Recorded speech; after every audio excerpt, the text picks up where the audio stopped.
Nous sommes en Eure-et-Loir où nous découvrons une maison réalisée en 2006 en ossature bois. Et pour prévenir tout dommage dû aux intempéries, c'est encore du bois qui a été utilisé. Un bardage qui protège la structure de l'humidité grâce à un choix d'essence spécialement adapté à l'extérieur et à une mise en œuvre précise. Eddy Ledrin, le constructeur de la maison, nous explique ce qui est essentiel pour une durée de vie maximale. Ici, on a fait le choix d'avoir un bardage bois qui est naturellement classe 3, c'est-à-dire qu'il est prévu pour être mis en extérieur. Par contre, cela a des contraintes, en particulier esthétiques. Avec le temps et avec les conditions météorologiques, le bardage bois va changer de teinte. Mais il faut que les propriétaires l'acceptent dès le départ. Ou alors, il faut partir sur des bardages bois qu'on va lasurer, qu'on va huiler dans le temps. Mais là, il y a un entretien qui va être périodique et qui va être répétitif tout au long de la vie de la maison de la part des propriétaires actuels et futurs. L'avantage du bardage bois naturellement classe 3, le Red Star, le Mélèze, le Douglas, ce sont des bardages bois qui sont prévus pour être mis en extérieur et qui ne demanderont aucun entretien sur la vie de la maison en extérieur.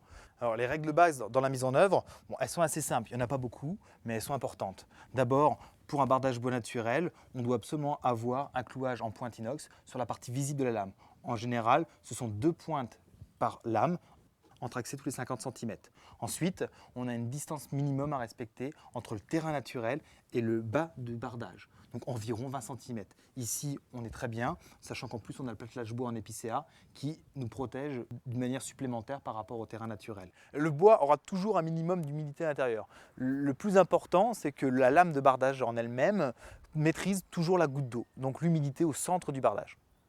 À l'extérieur, vous avez donc le bardage bois qui a une épaisseur qui va de 18 à 22 mm d'épaisseur en fonction de l'essence qu'on va retenir pour le bardage.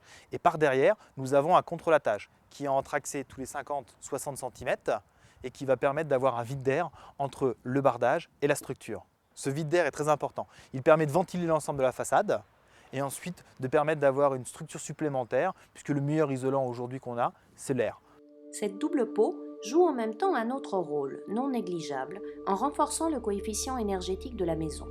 Pour garantir la résistance à l'humidité, le choix de l'essence est primordial, mais des traitements en amont permettent d'élargir la palette des essences utilisables. Là, par exemple, nous avons un bois épicéa. C'est un bois qui est prévu pour être mis à l'extérieur si celui-ci est traité autoclave. Donc, contrairement aux bardages bois qui sont eux naturellement classe 3, celui-ci a ce traitement pour avoir les mêmes avantages dans le temps. Donc pas d'entretien de la part des propriétaires, mais par contre un traitement dès le départ. Il y a d'autres traitements qui peuvent être prévus sur différents bois. On parle maintenant beaucoup de thermochauffés, de thermo-huilés, plus écologiques sur le principe, sur des peupliers, sur des épicéas, qui ont l'avantage de ne demander là aussi aucun entretien dans le temps aux propriétaires. Quant à la terrasse, elle a aussi été réalisée entièrement en bois, et cela même en bordure de piscine où l'humidité est permanente. Quand l'essence est adéquate, la mise en œuvre est d'une simplicité étonnante. Le bois en lui-même a beaucoup d'avantages pour le bardage, mais là aussi pour tout ce qui est extérieur, les aménagements paysagers tels que les terrasses, les plattelages.